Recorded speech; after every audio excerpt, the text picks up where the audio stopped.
qu'aujourd'hui, dans cette petite vidéo-là, on va parler des choix que vous pourriez faire pour devenir autonome en alimentation. Qu'est-ce qui va vous pousser à devenir autonome en alimentation? C'est parti! Vous devez penser que l'autonomie alimentaire, c'est pas pour tout le monde. Si oui, je m'appelle Olivier Lambert et suivez-moi dans mon parcours vers l'autonomie alimentaire.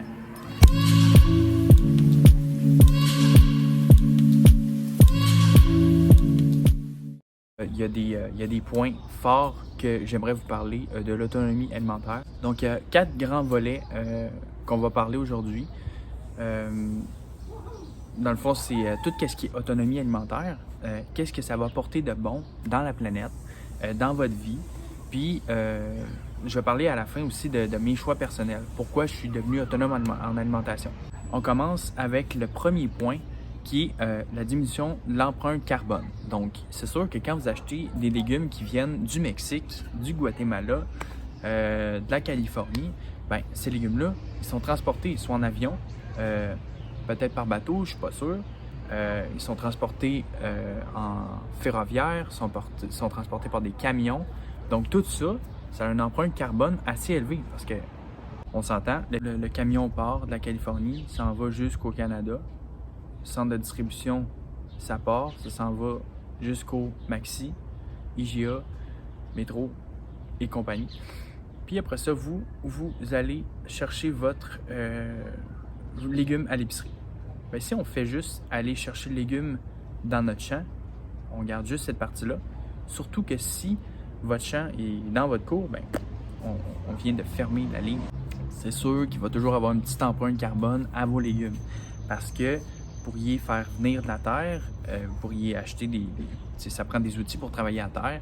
On n'est quand même pas au Moyen-Âge, vous ne ferez pas vos outils à la main, à moins que ça vous tente. Là. Remarquez bien, c'est encore mieux de faire ces outils à la main, là, mais moi, je les achète, mes outils. Fait que j'ai une empreinte carbone qui est reliée à mes outils, mais on s'entend, c'est pas une grosse empreinte carbone comparativement à une terre qui est travaillée par un tracteur toute l'année. Puis après ça, shooter aux pesticides. Puis on s'entend, ça a vraiment un impact environnemental énorme sur l'environnement. Deuxième point. Ouais, c'était pas fameux, mais bon, deuxième point. Savoir ce que l'on mange. Encore là, c'est sans pesticides, sans herbicides et compagnie. Vous savez ce que vous avez fait pousser dans votre jardin. Donc, tous les plants ont leur propre histoire. Vous pouvez même récolter vos semences, puis après ça, les replanter, puis tout ça. Fait que ça fait vraiment un jardin ou un champ que vous savez ce qui se passe dedans. Vous savez tout. Puis c'est bon, ça. Vous savez ce que vous mangez. Une autre chose, si vous opérez en permaculture, ben là, si votre champ est tout desséché là, parce qu'il n'y a pas de couvert végétal, ben c'est plus dur pour l'environnement. Pourquoi? Parce que un sol sec, c'est un sol qui est peu vivant. Fait que si votre sol est couvert de paillage, il y a beaucoup de vie qui va s'installer, il y a d'autres plantes qui vont pousser à travers de ça. Puis, il faut aussi respecter le fait qu'il y a d'autres plantes, il y a d'autres végétaux qui vivent. Souvent, l'être humain, on pense juste que nous, sa planète, puis les autres, c'est pas grave, c'est pas des êtres humains, on les respecte pas. Mais c'est faux. On est des animaux. Tout autant plus qu'une limace qui veut se nourrir de laitue, elle ne sait pas que c'est nos laitues. Fait que faut respecter qu'elle veut manger nos laitues. Troisième point, être plus résilient. S'il arrive une catastrophe, peu importe, ben nous, on est capable de s'autosuffire quand même. C'est quoi la résilience? Ben, selon le dictionnaire, c'est la capacité d'un écosystème ou d'une espèce à retrouver un état d'équilibre après un événement exceptionnel. On tombe dans des histoires, là, mais s'il arrive, peu importe, il arrive un crash économique, ben nous, on a notre jardin.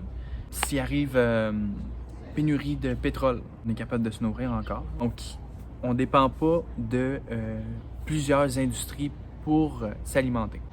J'ai pas besoin d'aller chercher très loin pour parler d'un événement exceptionnel. La COVID, c'en est un. Donc, ça peut être une grande sécheresse, ça peut être des inondations, ça peut être un crash boursier, comme je disais tantôt, ça peut être beaucoup de choses.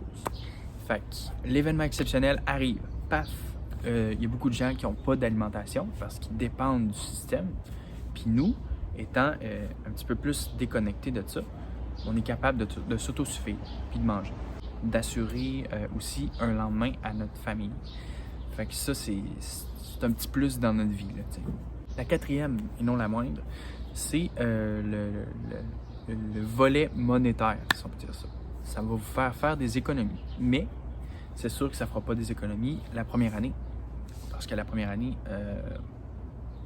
vous n'êtes pas dans le processus, vous êtes plus dans la recherche de votre taux de résilience, de comment on achète nos aliments, et tout ça. Fait que vous ne faites pas d'économie la première année. Ça va être dans la troisième année du processus, donc la deuxième année de récolte, que vous allez remarquer une économie considérable. Bien sûr, toujours des choses à acheter. Des pots maçons, on n'est pas obligé de les acheter à toutes les années, mais quand même les couvercles dessus. Vous allez avoir besoin sûrement de matériel qui va briser avec le temps. Donc ça, c'est quand même un achat que vous allez avoir à faire. Fait que c'est des choses qu'on n'a pas le choix d'acheter. La location du terrain, si vous avez loué un terrain comme moi, donc c'est des choses que vous n'avez pas le choix de payer, mais on s'entend, entre 5 200 par année minimum d'épicerie que je paye, je vais faire des économies assurément en ayant mon propre jardin. C'est pas vrai que je vais aller payer 5 200 de matériel qui brise à chaque année, de semences, puis de peu importe. Fait que de dire que vous n'aurez pas rien à acheter, c'est faux. Mais de dire que vous ne ferez pas d'économie, c'est faux aussi. Parce que vous allez faire des économies, c'est sûr. Donc maintenant, moi, pourquoi je suis devenu autonome en alimentation? Ben, c'est simple. Moi, je suis un peu éco-anxieux. Puis, ben, c'est ça. Dans le fond, je le vois, là, le réchauffement climatique. Là. En 2021, aujourd'hui, on peut le voir, on peut le constater. Il fait 35 la veille, puis le lendemain, il neige en Gaspésie. Il y a du gel en plein fin mai, ce qui n'était pas arrivé, ça fait un méchant bout. Et j'en passe. Là. Il y a plus d'ouragans dans les océans. Des tremblements de terre qu'on n'avait pas avant.